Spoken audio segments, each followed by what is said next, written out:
നമസ്കാരം. ഞാൻ doctor Nivin George, Thrissur ദയ ആശുപത്രിയിലെ കാർഡിയോതൊറാസിക് ആൻഡ് വാസ്കുലർ സർജൻ.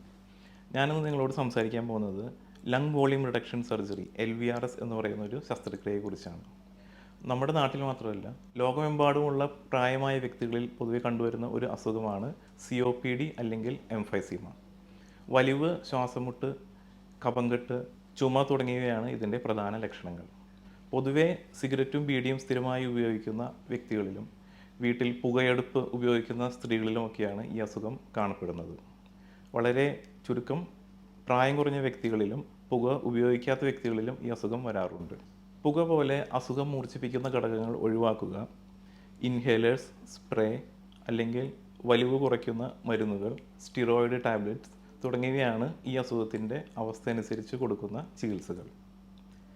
ശ്വാസകോശത്തിൽ അസുഖം ബാധിച്ച കോശങ്ങളുടെ എണ്ണം കൂടുന്നതിനനുസരിച്ച് രോഗത്തിൻ്റെ തീവ്രത കൂടുകയും സ്ഥിരമായി ഓക്സിജൻ ഇല്ലാതെ ശ്വാസം കിട്ടാത്ത അവസ്ഥ വരെ എത്തും. പിന്നീട് ശ്വാസകോശം മാറ്റിവെക്കുക, അതായത് ലങ് ട്രാൻസ്പ്ലാന്റേഷൻ സർജറിയാണ് ഇതിനുള്ള ഒരു ശാശ്വത പരിഹാരം. എന്നാൽ ഈ അസുഖം മൂലം ബുദ്ധിമുട്ടുന്ന രോഗികളിൽ ചിലർക്കെങ്കിലും ആശ്വാസം നൽകുന്ന ഒരു ഓപ്പറേഷനാണ് LVRS അഥവാ lung volume reduction surgery. COPD അല്ലെങ്കിൽ എംഫൈസീമ അസുഖത്തിൻ്റെ പ്രത്യേകത എന്താണെന്ന് വെച്ചാൽ, ഇത് ശ്വാസകോശത്തെ ഒരുപോലെയല്ല ബാധിക്കുന്നത്. പലപ്പോഴും ശ്വാസകോശത്തിൻ്റെ അഥവാ നെഞ്ചിൻ്റെ മുകളിലുള്ള ഭാഗത്തെയാണ് കൂടുതലായി ഇത് ബാധിക്കുന്നത്.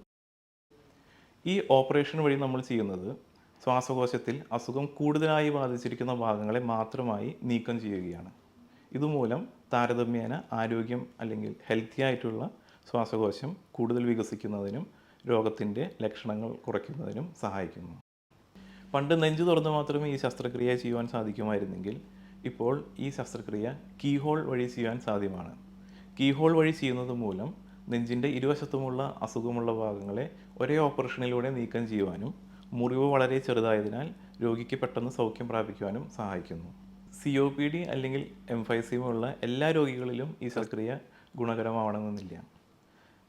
ഇതിനെക്കുറിച്ച് കൂടുതൽ അറിയണമെങ്കിൽ രോഗത്തിൻ്റെ തീവ്രത, രോഗിയുടെ ആരോഗ്യനില, CT സ്കാൻ, PFT മുതലായ ടെസ്റ്റുകളുടെ റിപ്പോർട്ടിനെ അടിസ്ഥാനമാക്കിയേ നമുക്ക് പറയാനാവൂ. അതിനാൽ നിങ്ങൾക്ക് ഈ അസുഖമുണ്ടെങ്കിൽ അല്ലെങ്കിൽ നിങ്ങൾക്കറിയാവുന്ന ആർക്കെങ്കിലും ഈ അസുഖമുണ്ടെങ്കിൽ നിങ്ങളെ ചികിത്സിക്കുന്ന ഫിസിഷ്യനോ അല്ലെങ്കിൽ പൾമണോളജിസ്റ്റുമായി സംസാരിക്കുക. അല്ലെങ്കിൽ നിങ്ങൾക്ക് ദയ ആശുപത്രിയിൽ വന്ന് നേരിട്ട് നമ്മുടെ ഡിപ്പാർട്ട്മെൻറ്റും പൾമണറി ഡിപ്പാർട്ട്മെൻറ്റുമായി സംസാരിക്കാവുന്നതാണ്.